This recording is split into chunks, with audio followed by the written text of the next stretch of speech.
My name is Dulce María.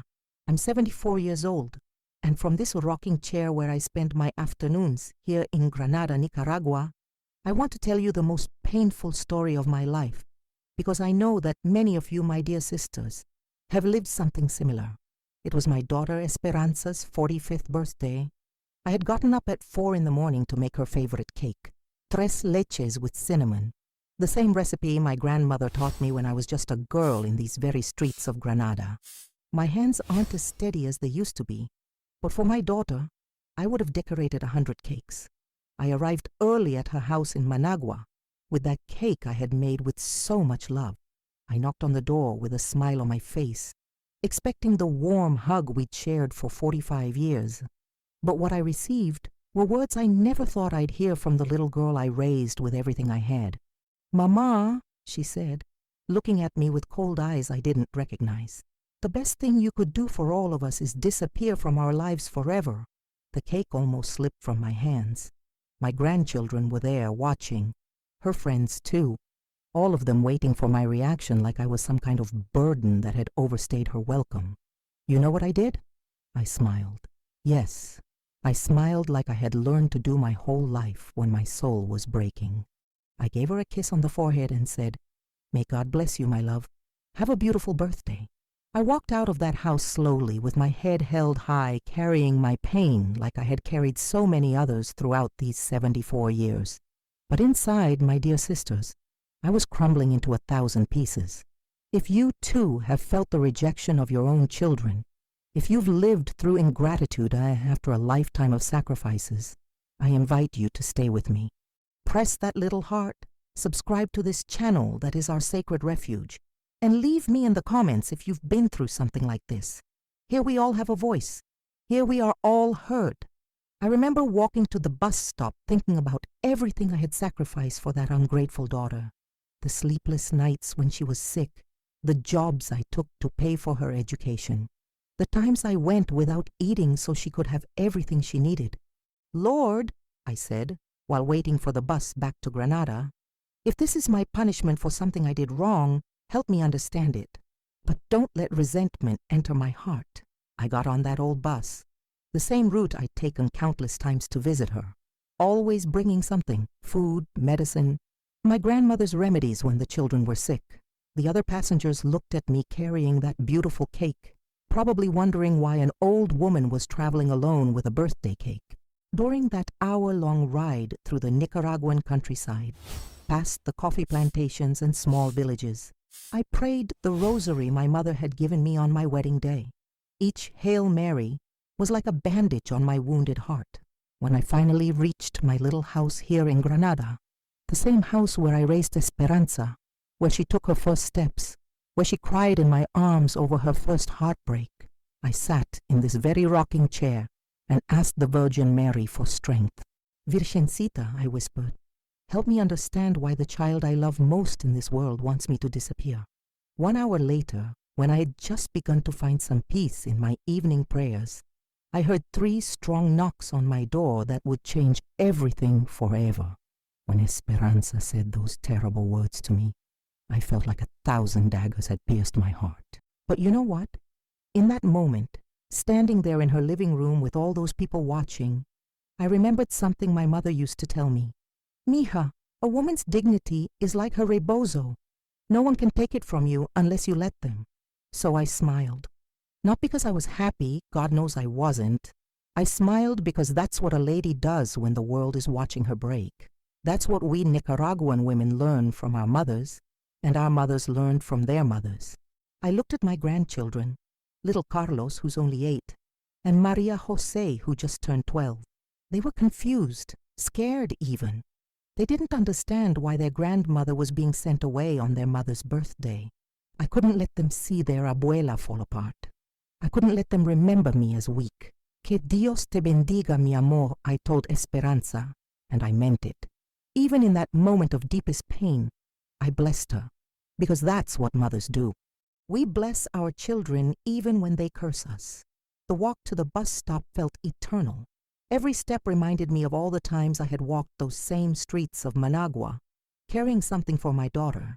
Diapers when she was a baby, School supplies when she was growing up, medicines when her children were sick, groceries when money was tight after her husband lost his job. 45 years, Hermanas. 45 years of giving everything I had to that child. I worked 3 jobs when her father left us, cleaning houses in the morning, selling nakatamelis in the afternoon, and sewing clothes at night by candlelight, because we couldn't always afford electricity. I remembered the night she graduated from university, the first person in our family to get a degree. She hugged me so tight and said, "Mama, everything I am is because of you." Where was that gratitude now? Where was that love? The other passengers on the bus probably thought I was a crazy old woman carrying an untouched birthday cake and crying silently. But pain doesn't ask for permission to show itself, does it? A woman my age has earned the right to cry when her heart is broken. During that long ride back to Granada, passing through the small pueblos and seeing other families together, I kept thinking about all those nights I prayed the rosary, asking God to protect Esperanza. All those times I lit candles to San Judas Tadeo, asking for her happiness, her success, her well-being. Maybe I failed her somehow, I whispered to myself. Maybe I wasn't a good enough mother. Maybe I was too much, too present, too loving. But then I heard my mother's voice in my memory, clear as if she were sitting right next to me on that old bus. "Dulce María, never apologize for loving your children too much. The world has enough cold hearts already." When I finally got home to my little house in Granada, I went straight to my altar. You know the one. Every Nicaraguan home has one. Mine has the Virgin of Concepcion, San Judas, and a photo of my mother when she was young and beautiful. I knelt down on these old knees that creak more every day, and I prayed, "Señor, if this is my cross to bear, give me the strength to carry it with grace. Help me understand why my daughter's heart has turned cold.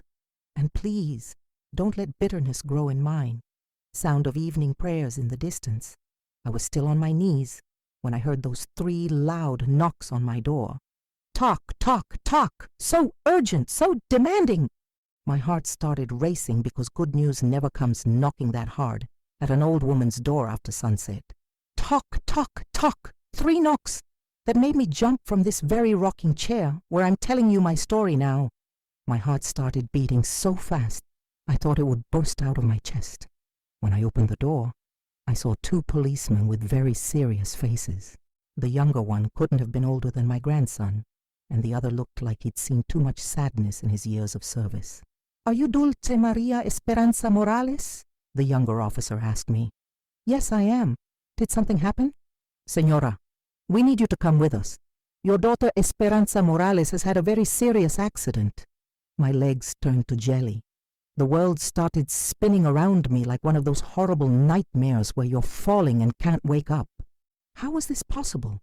Just an hour ago, she had told me she wished I would disappear from her life. And now, is she alive? I managed to ask, while gripping the doorframe to keep from falling. "She's at the hospital, Señora, in critical condition. She specifically asked us to find you." Those words hit me like lightning. She had asked for me, after sending me away with such cruelty. In her moment of greatest need, she had asked for her mother. The trip to Managua was the longest of my life, sitting in that police car, watching the familiar landscape of Nicaragua pass by in the darkness, the volcanoes in the distance, the small houses with their dim lights, the roadside crosses that mark where other families lost their loved ones. I couldn't stop thinking about the irony of it all. 1 hour, just 1 hour had passed since I left her house with my heart broken, and now I was racing back because she might be dying. "Dios mío," I prayed silently. "If this is some kind of test, I don't understand it. But please don't take my daughter from me, not like this. Not with angry words being the last things we said to each other." The younger policeman kept glancing at me in the rearview mirror. Finally he said, "Señora, your daughter was very insistent that we find you quickly. She kept saying, 'Find my mama,' even though she was in so much pain. You know what I felt in that moment, Hermanas? Not anger, not 'I told you so.' I felt what every mother feels when her child is in danger. Pure, desperate love. All the hurt she had caused me that afternoon disappeared like morning mist. That's the thing about being a mother. It doesn't matter how old your children get. It doesn't matter how much they hurt you when they're in trouble. Every protective instinct you have comes roaring back to life. I thought about all the times I had rushed to her side over the years. When she fell off her bicycle at age 6 and scraped her knees. When she had appendicitis at 15 and was so scared. When she gave birth to my grandchildren and called for me because she was frightened. She's my daughter, I whispered to myself as we drove through the night. She's my little girl, and she needs me. When we finally reached the hospital in Managua, I could smell that antiseptic smell that all hospitals have, the smell of fear and hope mixed together. The corridors were painted that sad green color that's supposed to be calming but just makes everything feel more serious. The doctor met us at the entrance. He was a kind-looking man with tired eyes who had probably delivered bad news to too many families. "Señora Morales," he said gently, "your daughter has suffered severe internal injuries. She's stable for now, but the next few hours are critical. She's been asking for you constantly." As we walked toward her room, I made a promise to God and to myself. Whatever had happened between us that afternoon, whatever words had been spoken in anger, none of that mattered now. I was her mother, and a mother never abandons her child. Never. When I walked into that hospital room, Esperanza looked so small, so fragile, like when she was a little girl and would get sick with fever. She was connected to so many machines, each one beeping with the rhythm of her heartbeat. Her eyes filled with tears the moment she saw me. "Mama," she whispered with a voice so weak I had to lean close to hear her. "I thought you wouldn't come after what I said to you." I sat down beside her bed and took her hand. The same hand I had held when she took her first steps, when she was scared of the dark, when she cried over her first broken heart. "Hija mía, I am your mother. I will always be here, no matter what happens." That's when she started crying. Not the gentle tears of pain, but the deep, soul-wrenching sobs of someone who has been carrying a terrible burden alone. "Mama, I'm so sorry. I didn't mean those horrible things I said. I was so angry, so ashamed, and I took it out on you because I knew you'd still love me no matter what." "Tell me what's wrong, mi niña," I said, using the same words I'd used when she was small and had scraped her knee or lost a toy. And then the truth came pouring out of her like water from a broken dam. The truth she had been hiding for months. The truth that had turned her heart bitter and made her push away the person who loved her most. "Mama, Roberto has been cheating on me. For 6 months I've known. But it's not just that. He's also been stealing from us. The house, our savings, everything. We're going to lose it all, Mama. And I didn't know how to tell you." My heart broke all over again, but this time not for myself. This time for my daughter who had been carrying this pain alone, who had been too proud to ask for help, too ashamed to admit that her marriage, the one I had warned her about 20 years ago, was falling apart. "And why did you push me away like that, Hija?" "Because I knew that if I told you, you would want to help me. And you've already done too much for me in your life. I couldn't bear to be a burden to you again." In that moment, hermanas, I understood everything. Her coldness, her rejection, her wish that I would disappear. It wasn't hatred toward me. It was her own pain, her own shame, her feeling of failure consuming her from the inside. She was protecting me the only way she knew how, by pushing me away before I could sacrifice any more for her. But she didn't understand that protecting our children isn't a burden for mothers. It's our purpose. "Esperanza," I told her, stroking her hair like I had when she was little. "Do you remember when you were 8 and you broke my favorite vase, the one that belonged to your grandmother?" She nodded weakly. "You hid the pieces under your bed for a week because you were too scared to tell me. But when I finally found them, was I angry about the vase or about you hiding it from me?" "About me hiding it," she whispered. "Exactly. Hija, I would rather face 1,000 problems with you than have you face one problem alone." I held her hand tighter and looked straight into her eyes that looked just like mine when I was her age, eyes that had inherited not just my color, but my stubbornness too. "Now listen to me carefully, mi amor. You rest and get better. Let your mama take care of the rest. Roberto thinks he can steal from my family and break my daughter's heart. He doesn't know who he's dealing with." Esperanza looked at me with surprise. "Mama, what are you going to do?" "What I should have done a long time ago, hija. I'm going to remind that man that when you mess with a Nicaraguan woman's family, you better be prepared for war." In that moment, I understood that the love of a mother transcends any pain, any hurt, any cruel words spoken in anger. While Esperanza was recovering, I started investigating what was really happening. You know, hermanas, when you've lived 74 years, you learn to read people like an open book, and I had always known there was something not right about Roberto. With the help of my compadre Don Aurelio, who works at the bank, I discovered that Roberto had been living a double life. Don Aurelio and I grew up together in these streets of Granada. He's one of those old friends you can trust with your life. "Doña Dulce," Don Aurelio told me, showing me papers that made my blood boil. "This man has stolen more than 80,000 Cordobas from your daughter. And the worst part is that the house is about to be seized by the bank." He had taken out loans using Esperanza's house as collateral, money that he spent on his mistress, a girl barely 25 years old who could have been his daughter. While my Esperanza was working 2 jobs to support the family, he was buying jewelry and taking vacations with this sinvergüenza. I felt a rage I hadn't felt in years. How dare that man destroy my family? How could he betray the woman who had given him the best years of her life, who had borne his children, who had stood by him through thick and thin? But then I remembered the words of Father Miguel at our church. Vengeance belongs to the Lord, but justice is our responsibility. That night, kneeling in front of my altar to the Virgin Mary, the same altar where I had prayed for Esperanza's happiness when she married Roberto 20 years ago, I asked for wisdom, not for revenge, but for justice, not to destroy, but to protect my family. Virgencita, I prayed, touching the small statue my mother had given me on my wedding day. Give me strength to do what's right. Give me wisdom to act with love, but also with firmness. I spent the next 3 days gathering information like a detective. I followed that good-for-nothing to the apartment where he was living with his mistress. I took pictures of everything. The new furniture bought with stolen money, the expensive car, the gold jewelry he bought for that woman.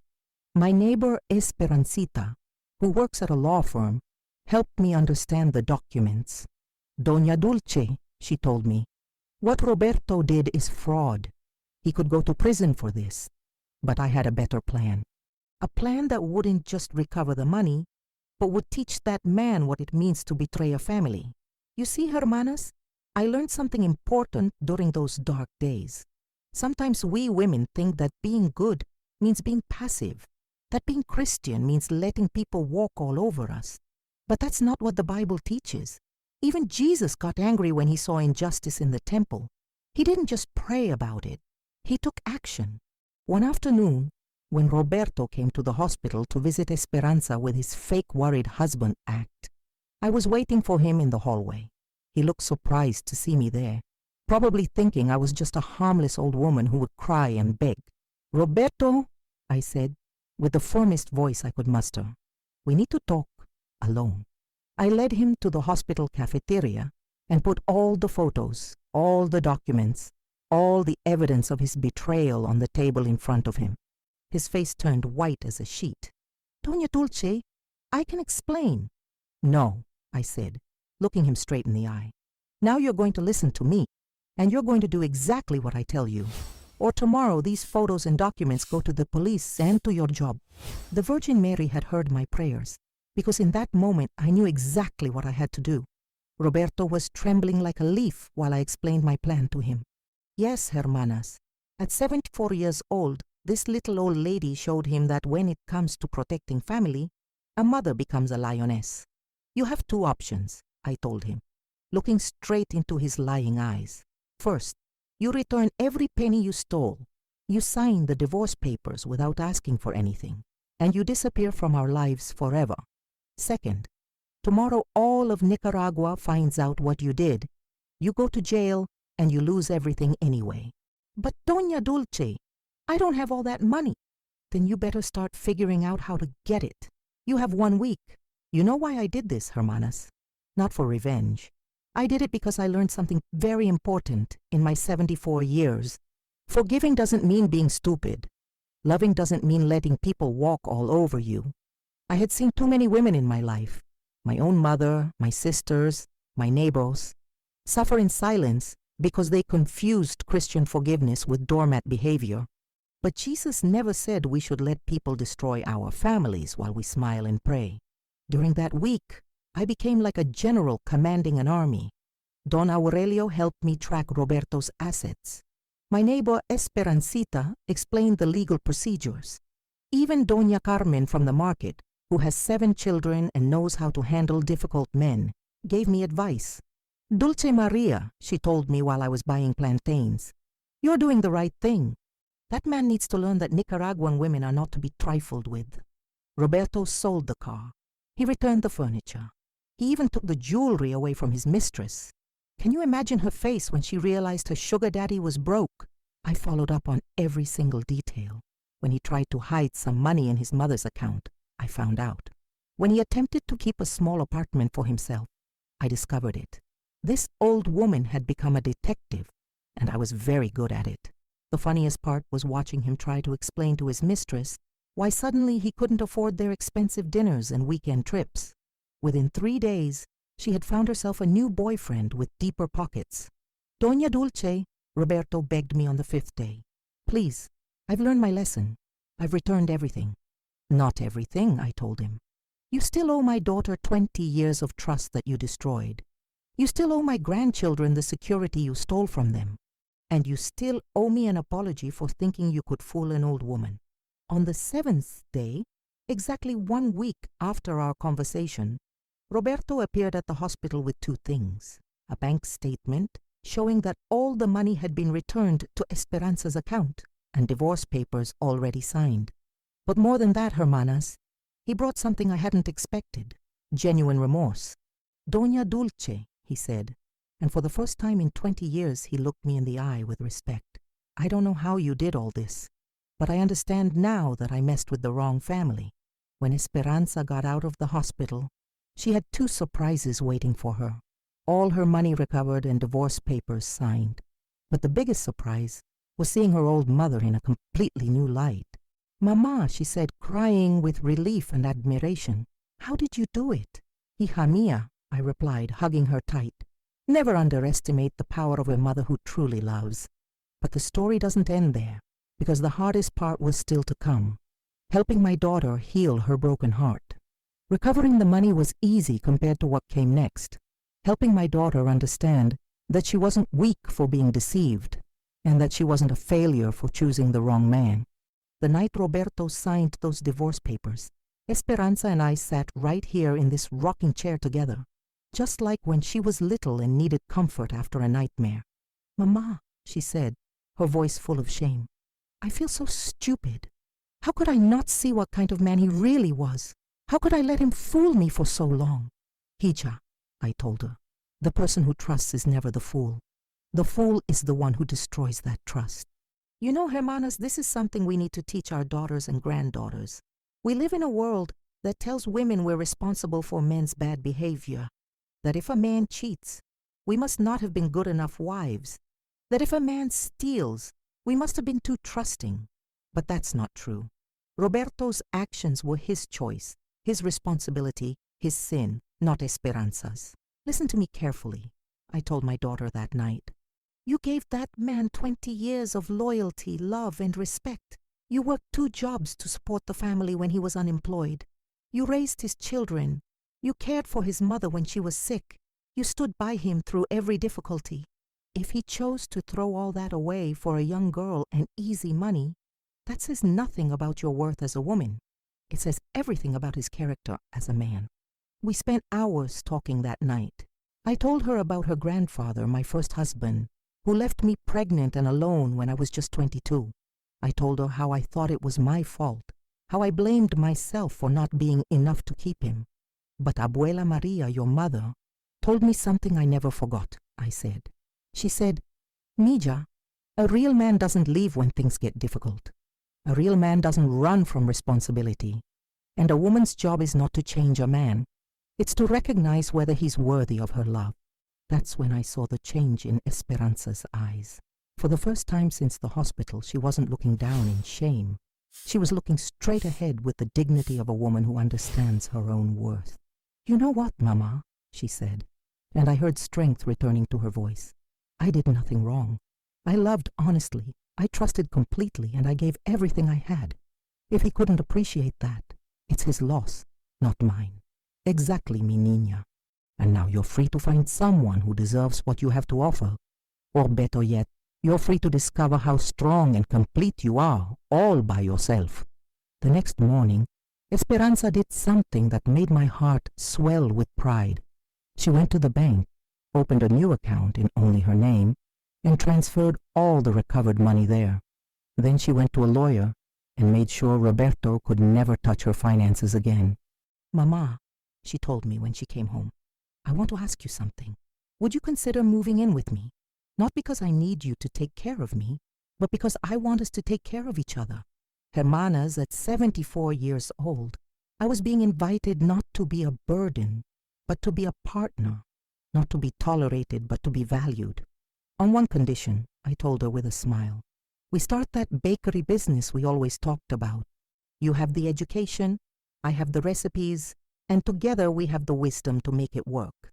That night, for the first time in months, both Esperanza and I slept peacefully. Recovering the money was nothing compared to healing my daughter's heart. Esperanza came to my house in Granada completely destroyed, not just from the accident, but from the betrayal, from the humiliation, from feeling like a fool. The first days, she just cried. She stayed in bed, not wanting to eat, not wanting to talk to anyone. "Mama," she would say to me, "I'm a failure. At 45 years old, I have nothing. No husband, no house of my own, no future." "Hija," I would answer, "you have something worth more than all of that.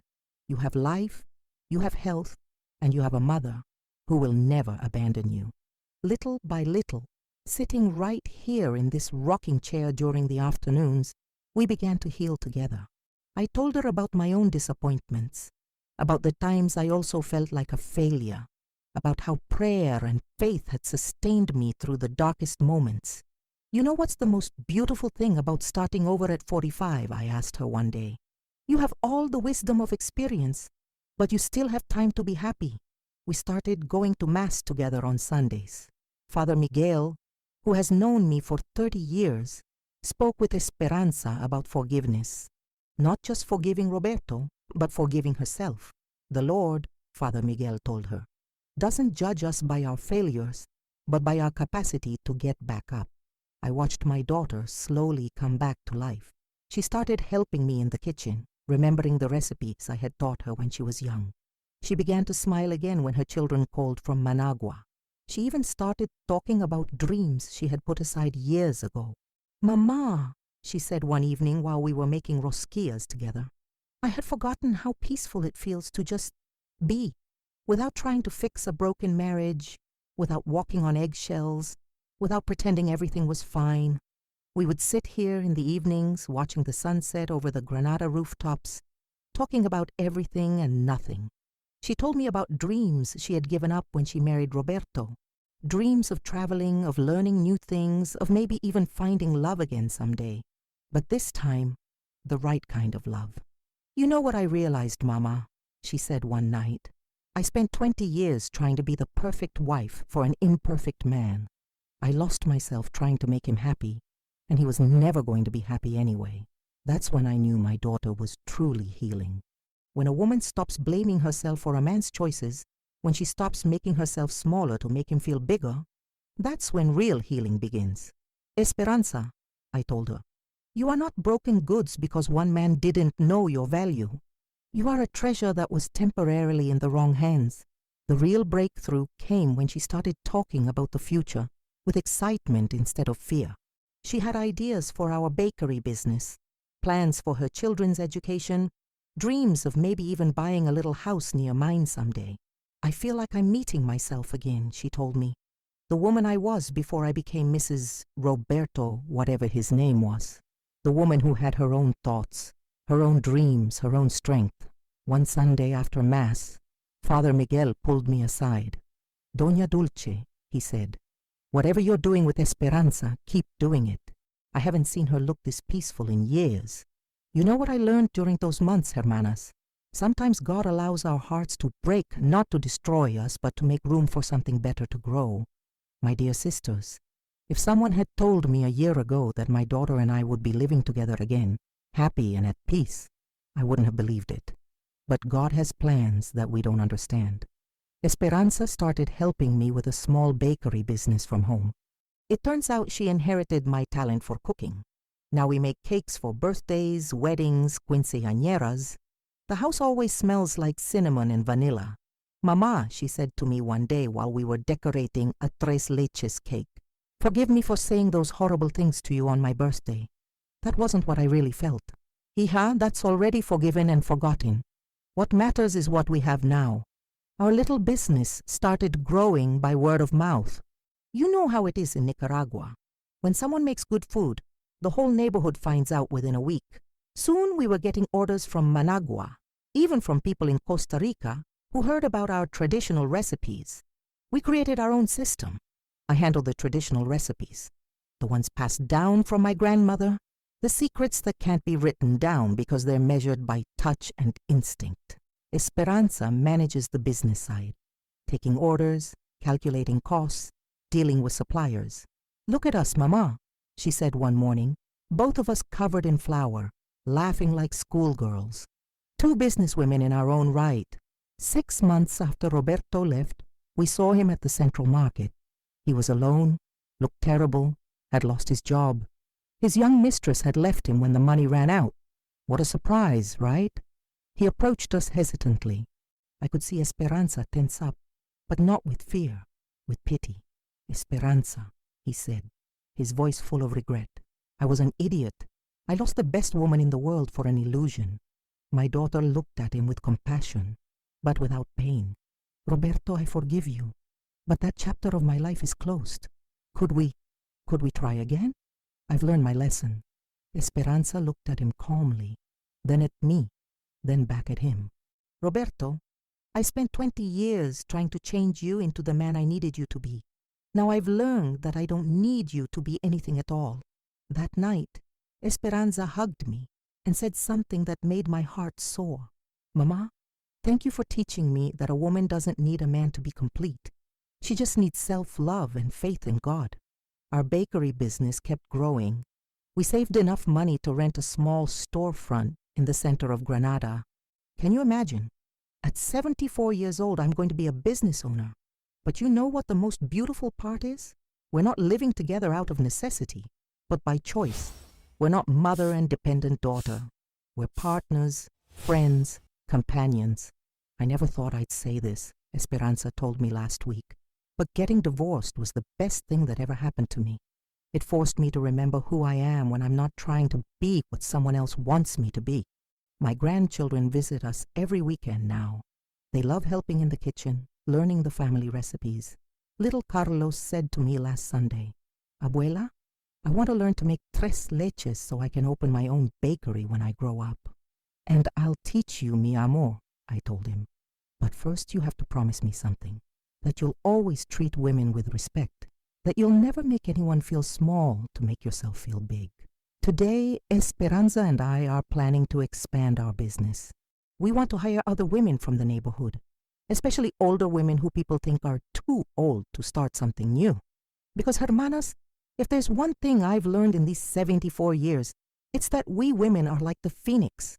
We can rise from our own ashes, stronger and more beautiful than before. Today, 1 year after that terrible birthday, I'm here in my rocking chair telling you this story because I want you to know something very important. It's never too late to start over. My daughter and I are closer than ever. Our bakery business is growing. We have plans to open a small pastry shop in the center of Granada. At 74 years old, I'm going to be an entrepreneur.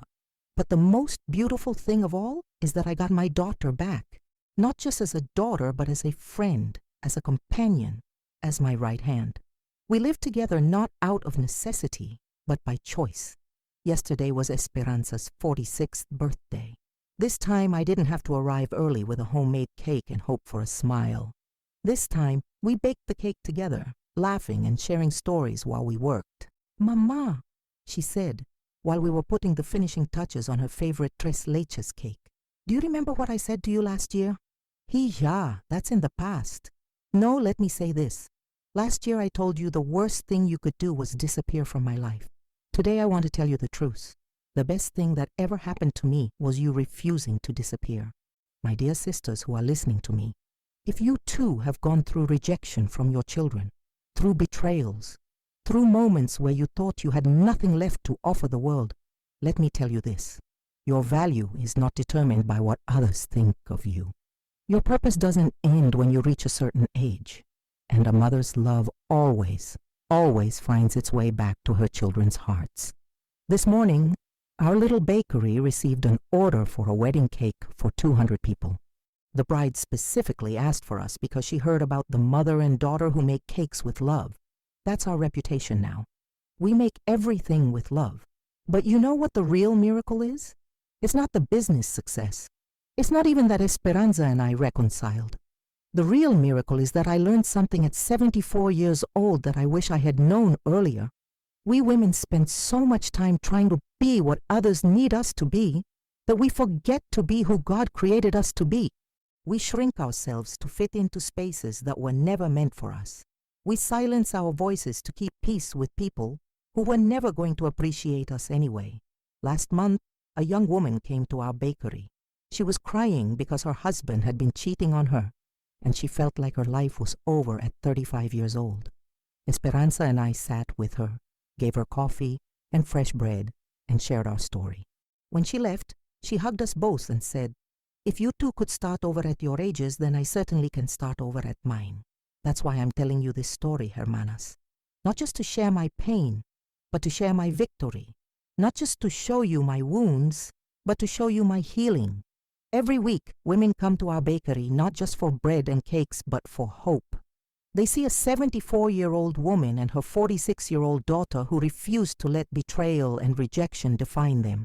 Thank you, Virgencita Maria, for giving me the strength to smile when I felt the most pain. Because that smile I thought was my defeat turned out to be my greatest victory. And to you, my dear sisters, thank you for listening to me. Tell me in the comments your own stories. Here we are all family. May God bless you, and remember, as long as we have life, there is always hope. If there's one gift I want to leave you with today, it's this. Never underestimate the power of a woman who knows her worth. Never doubt the strength of a mother's love. And never, ever think it's too late to write a new chapter of your story. God bless you all, my beautiful hermanas. Until we meet again.